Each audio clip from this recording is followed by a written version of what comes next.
Kali apa perasaan YB setelah dilantik sebagai Exco Luar Bandar dan Penangan?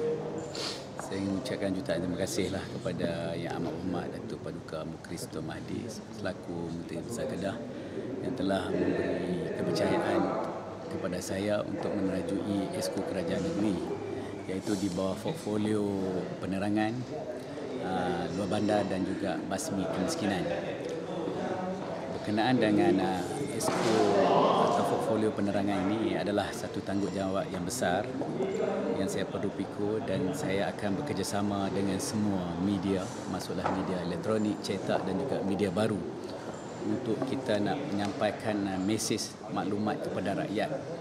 berkenaan dengan hala tuju kerajaan negeri, termasuklah aku janji pilihan raya yang baru-baru ni, supaya kita mesej ini kita sampai, maklumat ini sampai ke bawah dengan secara sejelas-jelasnya. Dan yang kedua berkenaan dengan pembangunan luar bandar, iaitu rata-ratanya seluruh di Kedah ni oleh kerana daerah masih semua boleh kata daerah luar bandar yang kita perlu beri perhatian, yang mana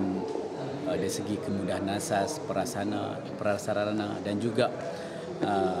rakyat di bawah yang perlu diberi perhatian lagi berkenaan dengan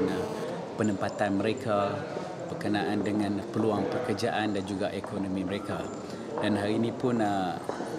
rata-rata di dalam Kedah masih terdapat lagi golongan yang miskin tegar dan miskin, yang kita sangat serius kerajaan negeri dan di bawah